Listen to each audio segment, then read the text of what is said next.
We've officially launched our brand new Indie Author Bookstore, an online showcase featuring thousands of independently published books by ALLi members, and we built it as a visibility engine with authors in mind. Our goal is simple: to help indie authors reach new readers, gain meaningful exposure, and get noticed by book influencers who are actively looking for fresh voices and standout stories. You've done the hard work of writing, editing, publishing, and launching.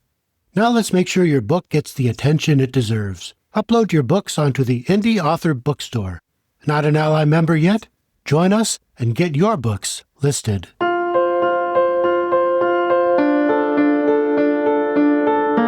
Hello and welcome to Self-Publishing with ALLi, the podcast that brings you all the advice, news, and inspiration an indie author needs today.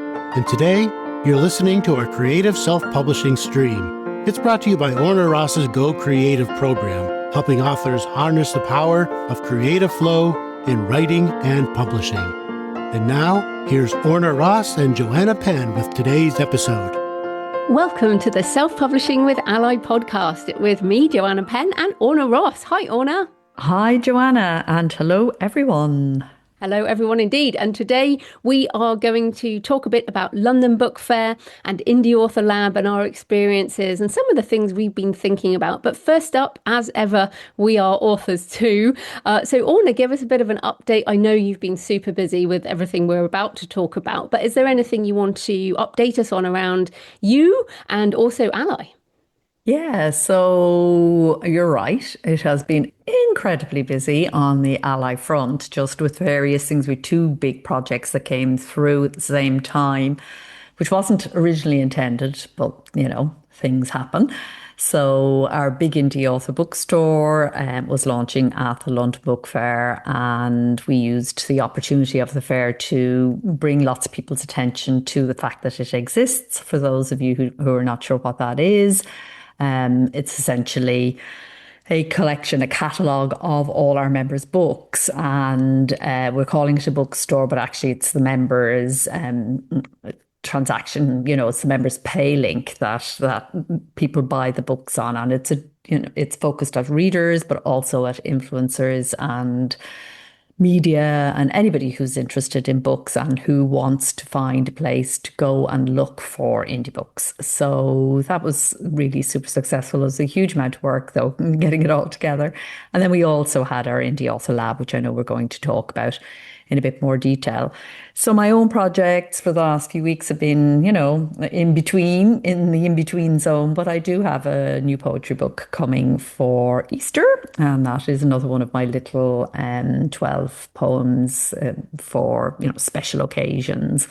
And this may be the last one, I'm not sure, but I think I've kind of gone through the whole year now and added anything that needs to be added. But there is that. And my other big thing is that I'm serializing a novel on Substack and generally sinking into Substack and really enjoying that platform. And I'll probably talk about that in a bit more detail when I'm there a little bit longer. But lots of interesting things happening, lots of indie authors there, lots of authors bringing their readers there, and fiction is beginning to take off over there. So it's an interesting place to be. It feels like it's 2012 over there. So how about you? What are you up to? Well, first, I just wanted to mention the Indie Author Bookstore, in case people didn't find what you said clear enough. It is not a transactional place, so people don't have to upload their manuscripts to the Indie Author Bookstore. So members can add, like the cover and the description, but then they put a link which goes to their store or another store, right? So they can choose any link. Yes, one link of choice. And some people are using that, a book linker link for that, so it can go everywhere. But we're actually recommending, based on research that we've done, to choose one link. And we're also using it as an opportunity to encourage authors to have their own transactional website and bring people to their own website. We'd like to see more links on the bookstore that are actually author links rather than links to retailers. But of course, as ever, it is the member's choice where they want to bring their readers or whatever they want to do. Yeah, so I think that's important. So, in terms of what I'm doing, as we talked about last time, I'm doing a master's this year, which is why we're only doing this. We're doing this less regularly, but I'm doing this master's in death, religion, and culture. I have a couple more essays and a dissertation to go, and my dissertation is going to be on digital necromancy, how authors could be resurrected based on our words and our online platform. And so I'm going to be delving deep into this. We're told all our author lives to build a platform, put our words online, and yet with technology changing, do we really want to be digitally resurrected? So I'm looking forward to talking about that with you once that's done, because I think that might be interesting. Well, is that interesting to everyone, do you think? Well, it's completely fascinating to me, and I'm sure it's very, very interesting to a lot of people. I mean, so much so because so many authors actually only really come into existence are widely known after they pass. So that's one aspect of it. But at the moment, it's literary agents who hold all that IP, and manage it because most people don't have a clue how. So it'll be really, really interesting to see what aspect of it you're going to do because it's a huge topic, right? It is, it is. But yeah, so that's happening. And I have also just published The Black Church, which is a short story that I wrote based on my Iceland trip last year. It is in my collection, The Buried and the Drowned, but I've published that on its own. It's a really good thing with short stories. And what I love about short stories is you can publish them all separately in ebook and audio, and then you can also do a collection. So that's The Black Church, available in the usual places. And also just working on Bones of the Deep, which is my next thriller. I was updating the custom end papers today. I absolutely love designing end papers. So I was playing around that this morning and getting my print books done for the Kickstarter coming in April. So that's at jfpenn.com/bones. So I guess both of us, between us, are actually doing quite a lot creatively as well as all the business stuff as well, right? Always, I think, there's always the two sides being juggled about, but yeah, it's great. And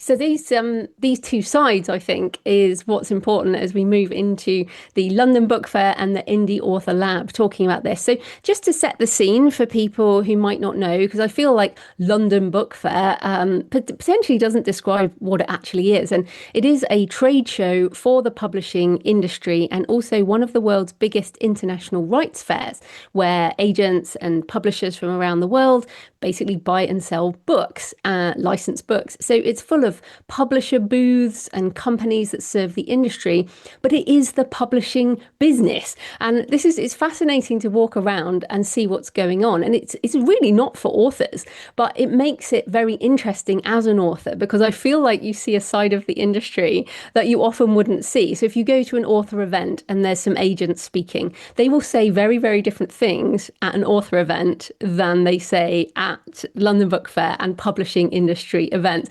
And I was just reflecting on this. Sometimes you'll hear authors are the heart of our business, and we really love authors and they're everything to us. And when you go to the London Book Fair, you realise that it is about books and it's about readers. Or in fact, it's not even about readers, it's about books and whoever buys books, which might well be other publishing industries or other groups, So it's really funny to me that authors are ultimately just replaceable by other authors at this event and in the industry. And so it's up to us to make ourselves matter to our readers. However you publish, it is very clear that we are the ones and we have to get our books to our readers. But authors always have this kind of sideshow at the book fair. And this year, ALLi had a bigger booth. Amazon was there, Book Vault, other vendors like 11 Labs and AI audio, lots of different things. And I had lots of meetings, lots of walking around, went to some panels, went to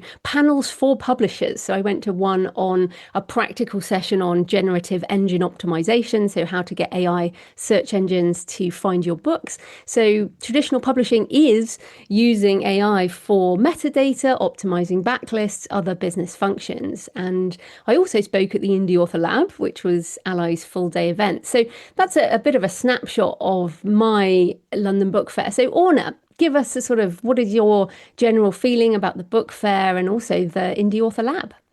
yeah, so you most certainly did speak at the Indie Author Lab and spoke most wonderfully, as always. And it was very exciting for us to have this first full indie author day at the London Book Fair. So we launched at the Alliance launched at the London Book Fair in 2012. And the idea of doing that, I mean, we could have launched anywhere, could have launched in a pub.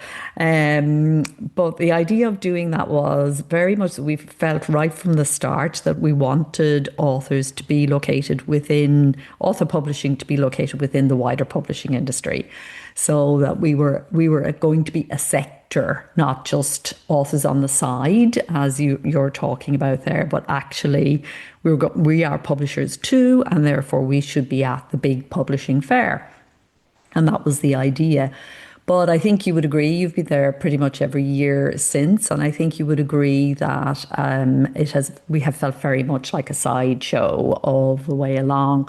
And also, having sort of conversations that could be really quite difficult, where you're talking to people and the level of ignorance around what's happening in our sector would just be overwhelming. And I have found that quite frustrating at times. And last year we didn't even take a booth because we were really quite cross about it all and seemed to be going backwards after COVID instead of improving. And that led to a number of conversations with the London Book Fair. And now there is a CEO there, a new CEO, Emma Lowe. And as a books person, she was part of that team that originally gave us that free room at the London Book Fair. To have our launch back in the day, which free space at London Book Fair is quite a big deal because all they do is sell space. So, it was a very generous act at that time from quite a forward-looking team back then who could see what was happening with self-publishing, even though it was very much in the early stages at that point. So I would say that 2026 felt completely different to me, for a number of reasons. Both Author HQ, which is kind of where the authors gather at the fair, is normally completely dominated by authors who are looking for trade publishing deals and agents. And that was still there in evidence, but there were far more indie first people and far more sensible questions about self-publishing. There were more topics around self-publishing and just a general level of, awareness that I hadn't seen there before. We also found the quality of questions at the ALLi stand was of a different order. And, side by side with that, and London Book Fair has actually joined the Alliance as a partner member. It wants to change that perception that you said there, that London Book Fair is not for authors. It realises that they have an issue there, that authors have not been at the centre of the business, but that they are increasingly so, and that's where the future lies. And I think that's really interesting. And Emma Lowe, as I said, she is a books person and she gets it. She's very interested in what she calls new publishing, which is digital first and author centric.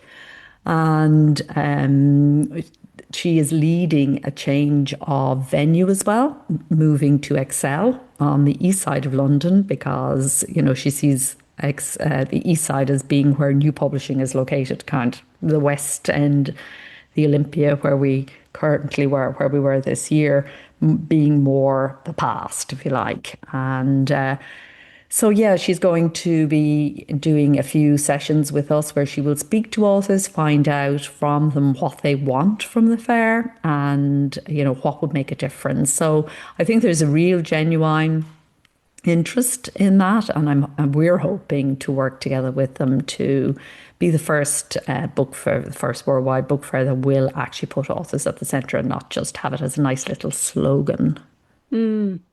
Yeah, I definitely felt like it was positive. And like you say, there is a form of energy that you get from the different areas. And I mean, there's always energy because there's so many people there. And but I did feel there was a lot of positive conversations. And I heard a lot, you hear a lot of conversations going on. And so, yeah, I really enjoyed it. And in fact, I don't know if you saw, but one of the opening keynote, they actually mentioned self-publishing and said it's exciting to see what's happening in self-publishing over the last 10, they said like 10, 20 years, and then claimed it as a feeder into traditional publishing. So bringing successful indie authors into traditional publishing. So I thought that was very interesting because when we launched back in 2012, there was absolutely no way anyone would ever have said that in a keynote at London Book Fair. So I didn't know if you'd seen that. I didn't see that particular one, but you're absolutely right.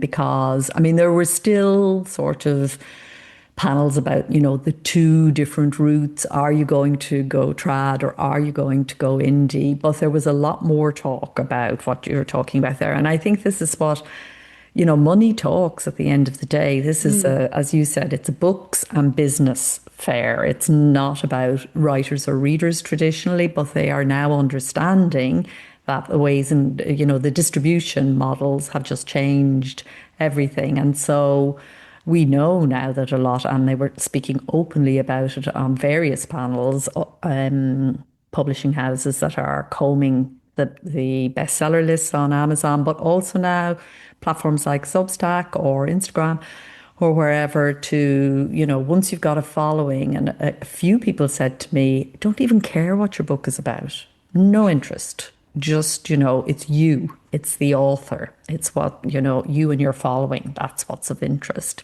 And I think that's a bit of a change. I heard a couple of agents saying that it's they don't even ask what the content of the book is. They're just interested in what does this author stand for? What are they all about? What's their message? And what's their following interested in? Yeah, and as evidence of this, one of the biggest posters at the fair is James Patterson with Mr. Beast. And depending on if you don't know Mr. Beast, he's one of the I think he is the biggest YouTuber in the world. Has a Netflix show. I mean, he has huge businesses, and of course James Patterson. And the difference in their ages must be 50 years, I think, with James Patterson nearly 80 and Mr. Beast in his 20s. And this was one of the biggest posters. It was sort of double my height, and it was just huge. It was the size of a building.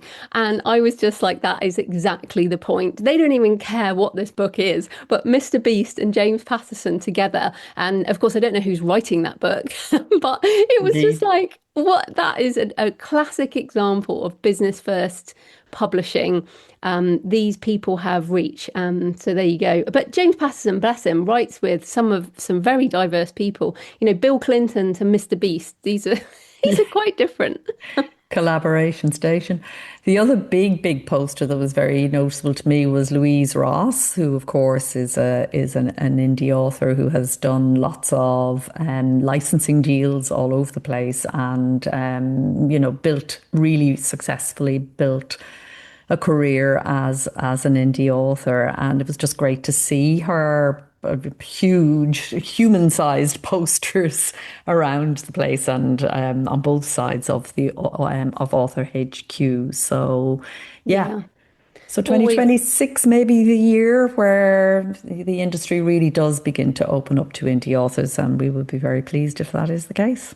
Yeah, indeed. Okay, so you mentioned there the quality of questions has got better, which is great. And we can pretty much do anything now. I think this is when I walk around, I'm like, yeah, we do better books than this. We do beautiful hardbacks with sprayed edges. We do full cast audio. We do worldwide right sales. We do translations. We do deals. We can pretty much do everything. People licensing to TV and film. People with their own warehouses, shipping pallets from China. I mean, we really can do everything. But with all this choice, I think this is part of what I spoke about at the Indie Author Lab, which is every individual needs to simplify down to what they want to do. But when you were getting the questions, what do you think indie authors need now? Yeah. Because we can do everything, but what do we need? I think that's a great question. And I think, your brilliant session at Indie Author Lab, for those who are hearing us say Indie Author Lab, just to explain a little bit about where it came from and what it was all about. So, because and it's kind of a long way around to answering your question. So, this particular event, it was a day-long event, paid event run by the Alliance, and it was off-site in London Book Fair at Kensington Town Hall.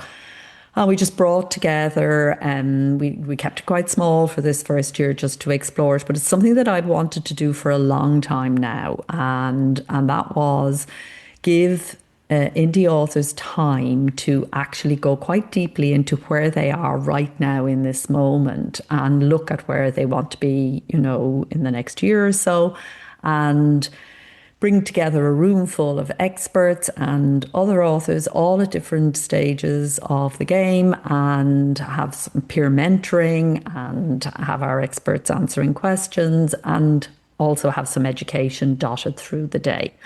So the format worked really well, I think. But the whole point of it, and this is to answer your question, I think what indie authors need now, we have all this choice, as you say, and we have all the information that we need to make our choices. And that's the big difference to when we started out, when information was really lacking and we were all passing secrets on to each other and, sharing what's going on. And that still happens, but it's much easier to get at the information now than it was in the past. And the other thing is that information on its own is not enough. It never was. But what indies really need now, as everything becomes possible, is to understand what is right for me, the individual author. So, individualization is the one word answer to your question, I think. And that's quite a difficult thing for any single organization or any single person to deliver. But I think that is what is necessary, not so much information as knowledge, applied information. So that's what we were focusing on at the Indie Author Lab, and the feedback was that people did feel it was necessary, and it was kind of unusual. At the beginning of the day, it was like, put away your laptops, put away your phones, and people were there, but I take my notes on my laptop, and no, put away your laptop, put away your phone, give yourself just one day where you go deeply into where you are right now and what you actually do need. Because I think we need to keep coming back to that all the time.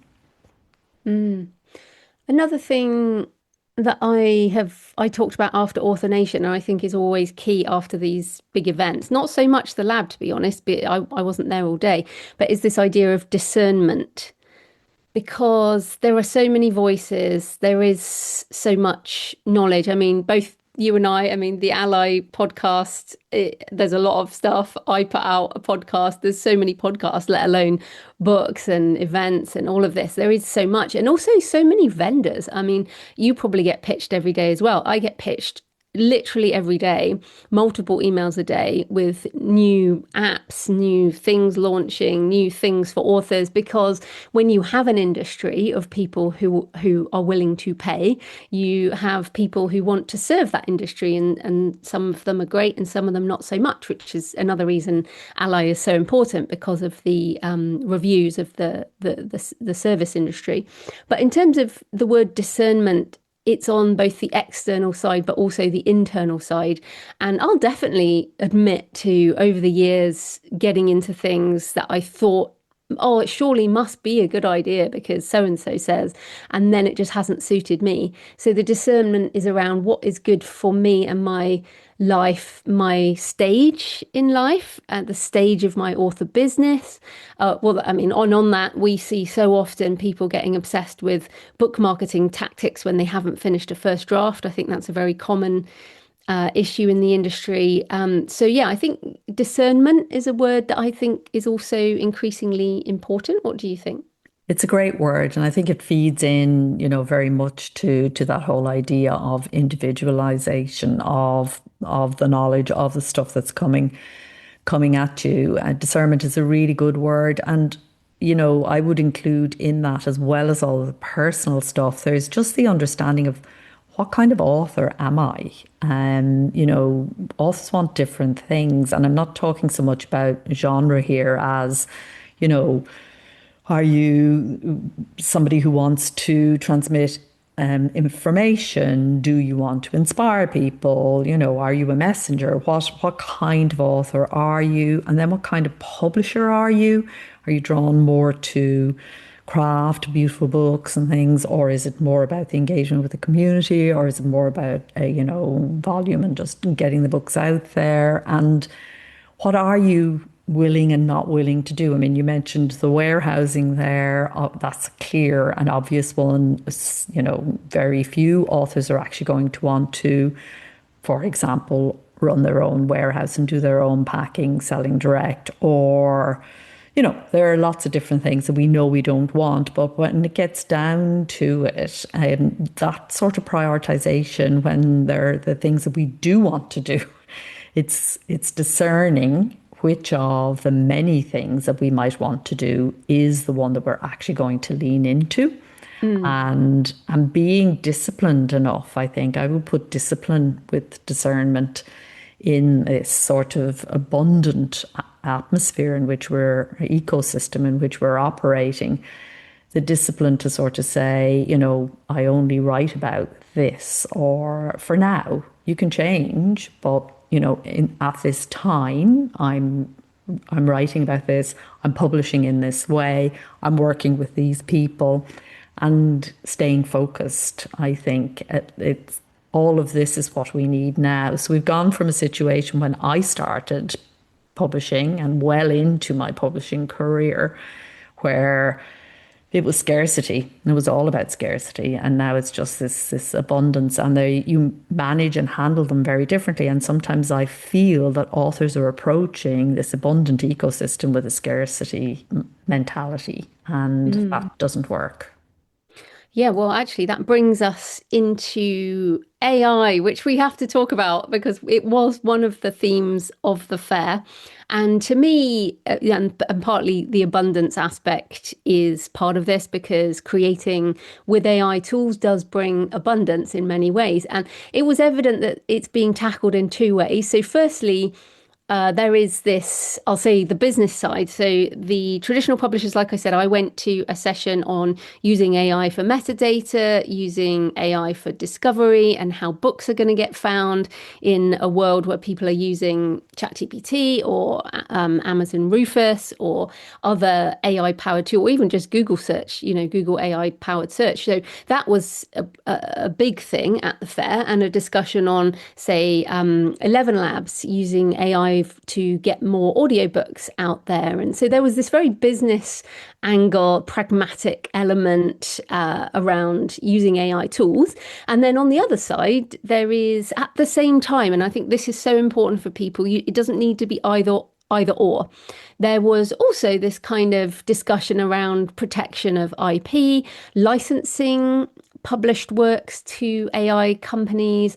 And there was also a book called Don't Steal This Book. It was actually a book, printed book. It was essentially a blank book signed by authors protesting about AI model training. And also there was the launch of Human Authored, a badge that authors can put on books saying they are human authored.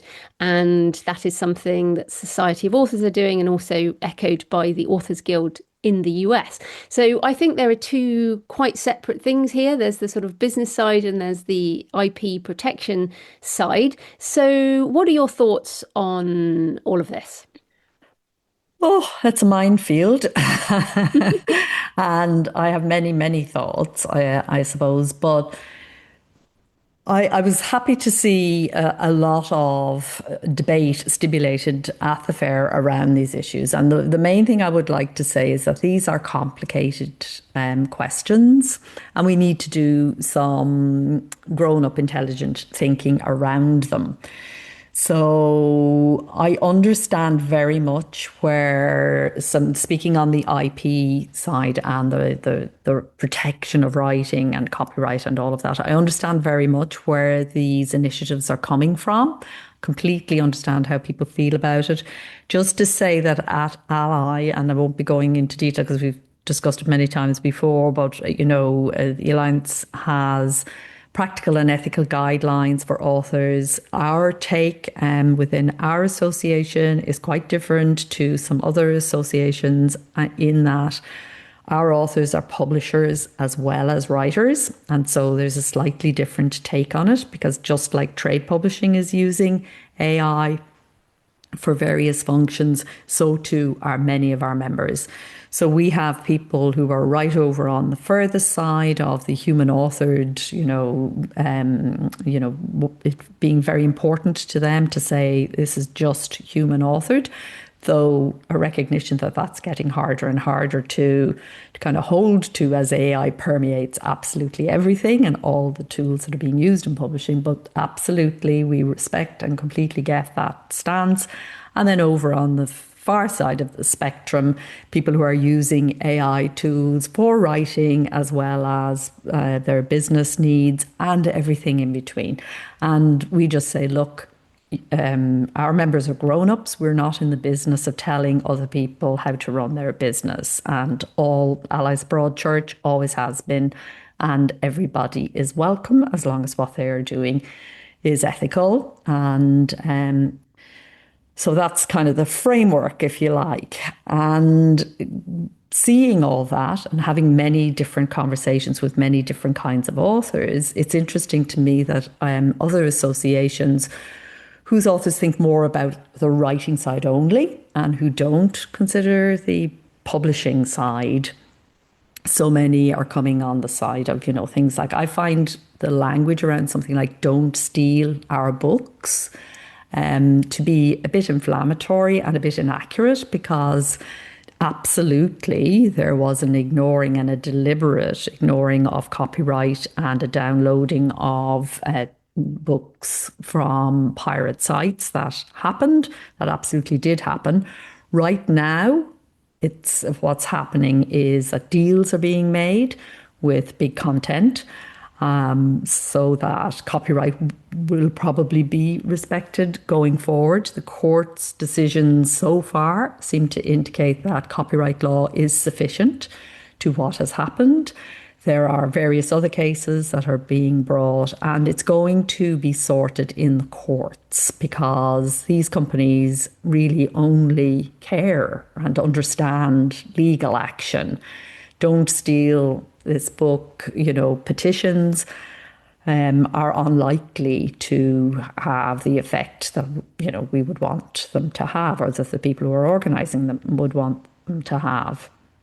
So I think more than anything, I think sloganeering, I think there's a little bit of danger there, that we have to do some hard thinking around where we each fall on this spectrum. We would encourage every author to have their own AI policy, to understand, where they stand, to make that clear to their readers, for any readers who might care to go there. But in general, our research among readers would indicate that this is not really a question that readers are thinking about all that much. It's a question that authors are thinking a lot about. But some of these actions, who are they actually for? What do they achieve? And then also, what are we not doing while we're putting our creative energy, because that's what it comes down to at the end of the day. It's our creative energy is going into this sort of activism. What are we not doing? And so, yeah, I'm really interested in those conversations and in everything that people have to say about those. I think anything that doesn't recognise the complexity of where we find ourselves is letting us down a little bit. Mm. Yeah, I also like the sort of, we are an alliance of independent authors. Part of the reason you set this up is because we're all very independent. And so we do things our own way. And so it always makes me laugh when people try and control other people in an organization that is I sort of, and the word alliance, back in the day when that got chosen, if you remember, and we were like, how do you herd all of these independent cats together? And so that's what I would say to people too, is, we are independent authors. You use the word grown-ups, but I think we have to make our own decisions for our own author business. And as you say, focus on what is important to us, so creatively and business wise. But what is definitely happening is with the rise of more digital products and an abundance of digital, is that in-person events and also in-person sales, so fairs and schools and weekend events and things, people are doing this more and more and are being encouraged. But many authors, including me, struggle with in-person events, let alone in-person sales. So what did you learn from the Indie Author Lab? Because I imagine there were a lot of introverts there as well, and also the fair, that might help authors to do more in-person events, and anything you want to do differently. Yeah, so we'll be sending out our evaluation forms to everyone who attended now. Probably they're gone out today, and we'll be really interested to see what people come back with, and we learn from that. The in-person event thing is interesting because it's part of this whole idea of be more human in an age of AI, isn't it? I mean, the one thing that AI can't be is your flesh and blood body in the room. And therefore, that's sort of leans into the be more human thing. But I would say that, it's a great way to do things in one way, absolutely, for that reason. But it's not very efficient, because physically it's quite tiring. The old books, tour, which I call them the old ones, but I mean, they're still happening. So, where you physically go from city to city, store to store, setting up, whether you do that for yourself or whether you have a publisher or a publicist to arrange it for you. It's very tiring. Physical events are tiring. That's one aspect of them. And then secondly, for some authors, they're not going to be successful because they don't like doing them. It's not where their skills are. It's not where their talent lies. And there is no point in trying to do that. So the debate around this reminds me a little bit of the debate around social media. Do I have to be on social media? No, you don't, but you do have to be somewhere. Do I have to do in-person events? No, you don't. They're not essential, but doing something is essential. So if you are the kind of person who, like our friend Sasha, who comes alive when you step on a stage and, loves nothing more than to have a crowd of people listening, then absolutely in-person events are a really wise thing for you to do. But if you are dreading it and you feel awful in doing it, then no. I think with our own event, we were trying to, there was lots of time for people to go quite deeply into their own process and do some self-reflection. And there was also some very guided networking for those who found it difficult. And we even had a sort of, which became the kind of joke of the day. We had this system whereby people had to hold a quill in order to speak, which part of the point of us doing that was those who tend to speak more spoke less, and those who tend to speak less spoke more. So I think recognizing that, I suppose what we were doing there, we were recognizing the audience in the room. And for authors who are considering doing in-person events, I think it's about recognizing the audience in the room and what they want from us. And I've always wondered why book launches have to be so horrendously boring and some bad wine and somebody reading who isn't a performer and everybody just, standing around holding the book. There is no reason why an author event has to be like that. It can be something quite different. And I think, if we are going to make in-person events more part of the author landscape, I think there's a lot of room there to improve them. Yeah, and I think they need to have two sides to them. So, obviously, as you mentioned, we're authors and we're publishers. And so when we go to an event, like the people who came to the Indie Author Lab came as authors and publishers, but they came for themselves to build up themselves and to network for their own themselves. And the other side of it is events that are reader facing. So, for example, Karen Inglis was in the room and I mentioned her, and Karen is a children's author, incredibly successful children's author. And she mentioned she'd been in 5 schools the week before. So she'd basically been to a different school every day, and incredibly organized author who does, in-person events at schools and sells books to every class, like in every school.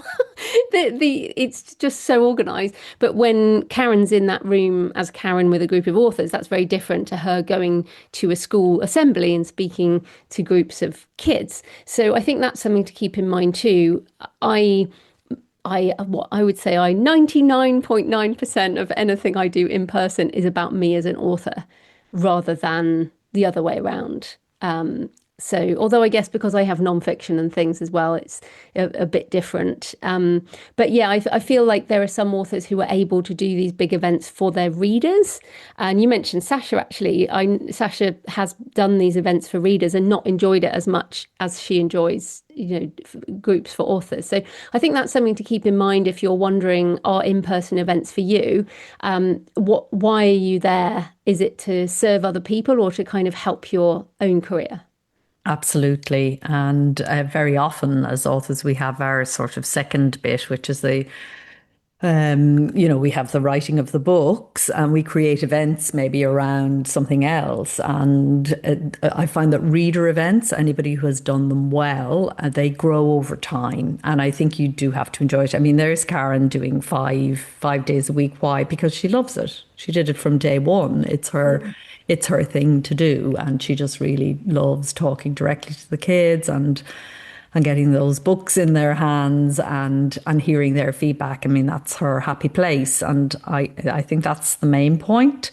But for reader events, to build up to a big reader event, I mean, I know Author Nation are trying to build the reader event side of that conference. And in some ways, it's a real challenge. The 2 different aspects of reader facing versus author facing, and it's very easy to get them mixed up. Absolutely. So lots to think about. I'm certainly intending to be at London Book Fair next year. Who knows what will happen by then, but I'm intending to be there. And it is it means spring is here too, and the daffodils are out and there's a bit of sun, even though it's often absolutely freezing. So that was good. But looking ahead, what is coming up next for ALLi, for you personally, over the next few months? I've got my Kickstarter for Bones of the Deep coming in April, jfpenn.com/bones. But what about you, Orna?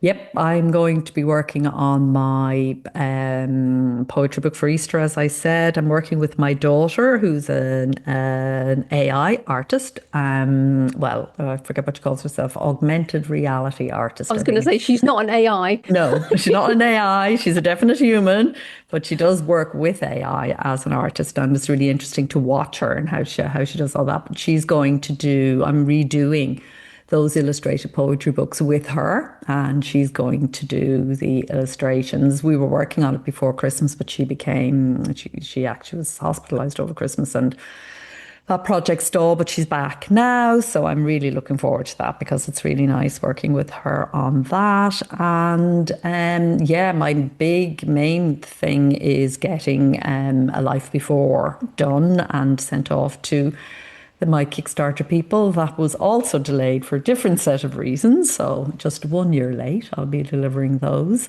hopefully in the next quarter as well. So head down on that now. And ALLi will be, consolidating the lessons of the last while, building on the bookstore now, very much about getting more influencers there. We've got 5,000 books in the store so far.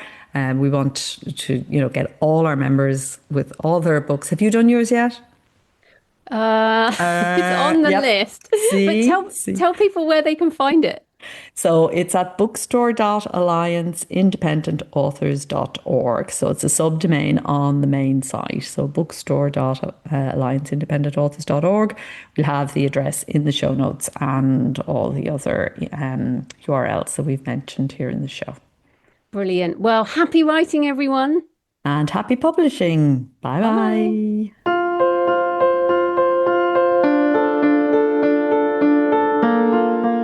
been listening to Self-Publishing with ALLi, the podcast that brings you all the advice, news, and inspiration an indie author needs today. Our creative self-publishing stream is brought to you by Orna Ross's Go Creative program, helping authors harness the power of creative flow in writing and publishing. And if you haven't already, we invite you to join our association and become a self-publishing ally. You could do that at allianceindependentauthors.org.